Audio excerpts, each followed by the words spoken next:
সুপ্রিয় দর্শক, আমাদের ওষুধপত্র চ্যানেলে সবসময় স্বাস্থ্য বিষয়ক পরামর্শ দেওয়া হয়ে থাকে, যাতে করে ছোটোখাটো সমস্যা আপনারা নিজে সমাধান করতে পারেন। আর সকল প্রকার স্বাস্থ্য বিষয়ক পরামর্শ পেতে সাবস্ক্রাইব করে পাশে থাকা বেলটি বাজিয়ে অল করে দিন। এতে করে আমাদের সকল ভিডিও আপনাদের কাছে সহজেই পৌঁছে যেতে পারে। আমরা আজকে আলোচনা করব খুসখুস কাশি থেকে কিভাবে মুক্তি পাওয়া যায়, আর খুসখুস কাশির জন্য কোন ওষুধটি কার্যকরী। আবহাওয়া পরিবর্তন হওয়ার কারণে আমাদের অনেকেরই কাশি হয়। এছাড়াও ধুলাবালির কারণে কফ কাশি হয়ে থাকে। খুসখুসে কাশি একটি বিরক্তকর ও বিব্রতকর অসুখ। একবার কাশি শুরু হলে যেন থামতেই চায় না। যখন তখন যেখানে সেখানে শুরু হয়ে যেতে পারে কাশি।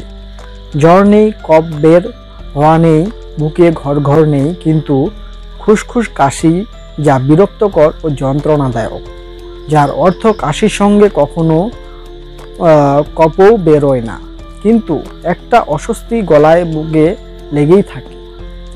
শ্বাসনালী আক্রান্ত বা সংক্রমণ। তীব্র কাশির জন্য সহজেই অনুমানযোগ্য বা সহজ কারণটি হলো ঠান্ডা বা অন্য কোনো ভাইরাল সংক্রমণের পরিণাম বা ফল। অনেক ঠান্ডা উপসর্গ কিছুদিন পরে চলে যেতে পারে। কাশি কয়েক সপ্তাহ এমনকি কয়েক মাসের জন্য থাকতে পারে, কারণ ভাইরাসের কারণে শ্বাসনালী ফুলে এবং অতিরিক্ত মাত্রায় সংবেদনশীল হয়ে যেতে পারে। এই কারণে কাশি স্থায়ীকালে ও বাড়তে পারে, এমনকি ভাইরাস চলে যাওয়ার পরেও। ঋতু বদলের সময় ভাইরাস সংক্রমণের কারণে কাশির প্রকোপ বাড়ে। ভাইরাসের বিরুদ্ধে অ্যান্টিবায়োটিক কাজ করে না। কাশির সঙ্গে জ্বর, কফ ইত্যাদি থাকলে ব্রঙ্কাইটিস বা নিউমোনিয়া কি না ভাবতে হবে। দীর্ঘদিনের, যেমন 3 সপ্তাহের বেশি কাশি, খুসখুসে জ্বর, ওজন হ্রাস, কাশির সঙ্গে রক্ত যায় লক্ষণ হতে পারে। ধুলাবালু থেকে হাঁপানি, অ্যালার্জি ও খুসখুসে কাশি সবার ক্ষেত্রে তাৎক্ষণিক সমস্যা না করলেও দীর্ঘমেয়াদী সমস্যা সবারই করে। ঝুলার আকার, আয়তন দৃশ্যমান থেকে অদৃশ্যমান হতে পারে। সাধারণত যেসব ধুলা খালি চোখে দেখা যায় সেগুলো সাধারণত বেশি ক্ষতিকর। সাধারণত শীতকালে শুষ্ক আবহাওয়ার কারণে বায়ুতে ধুলার পরিমাণ অন্য সময়ের তুলনায় বেশি থাকে। ধুলার ধরন ও আকার আয়তনের উপর নির্ভর করে ক্ষতির মাত্রা। আবার ধুলার ঘনত্বের মাত্রা ও কতদিন ধুলায় বসবাস তার উপর নির্ভর করে ক্ষতির মাত্রা। সামান্য পরিমাণ ধুলাও তাৎক্ষণিক সমস্যা করতে পারে, যেমন চোখ জ্বালা পোড়া, খুসখুসে কাশি, হাঁচি, অ্যালার্জি, রাইনাইটিস, হাঁপানি ইত্যাদি সমস্যা হতে পারে। আবার যাদের আগে থেকে ফুসফুসের সমস্যা আছে তাদের অল্পতেই সমস্যা জটিল করে তুলতে পারে। শ্বাসকষ্ট নয়, কেবল কাশি হতে পারে হাঁপানি বা অ্যাজমার লক্ষণ। অ্যালার্জি ও অ্যাজমা হচ্ছে কাশির সাধারণ কারণগুলোর মধ্যে অন্যতম।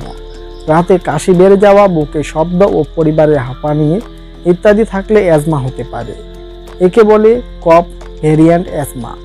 লক্ষ্য করুন, ধুলাবালু, ফলের রেণু, এসিড, ঠান্ডা বাতাস ইত্যাদি কারণে কাশি প্রকোপ বেড়ে যায় কিনা, তাহলে এটি অ্যালার্জি জনিত।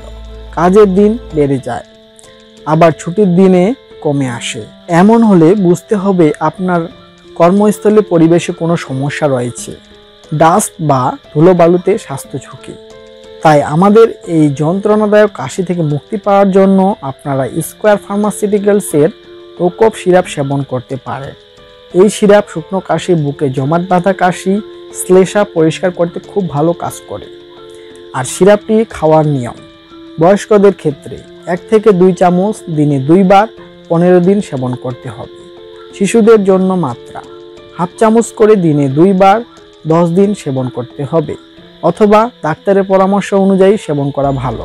তবে ওষুধটি ব্যবহারের পূর্বে ডাক্তারের সাথে একবার পরামর্শ করে নেওয়া ভালো। অতএব আমার ভিডিও দেখে আপনি যদি একটু উপকৃত হয়ে থাকেন তাহলে চ্যানেলটি সাবস্ক্রাইব করে পাশে থাকুন। ভিডিওটি শেয়ার করে আপনাদের বন্ধুদের দেখার সুযোগ করে দিন। কোনো কিছু জানার থাকলে কমেন্ট বক্সে কমেন্ট করে জানাতে পারেন। ধন্যবাদ আমাদের সাথে থাকার জন্য।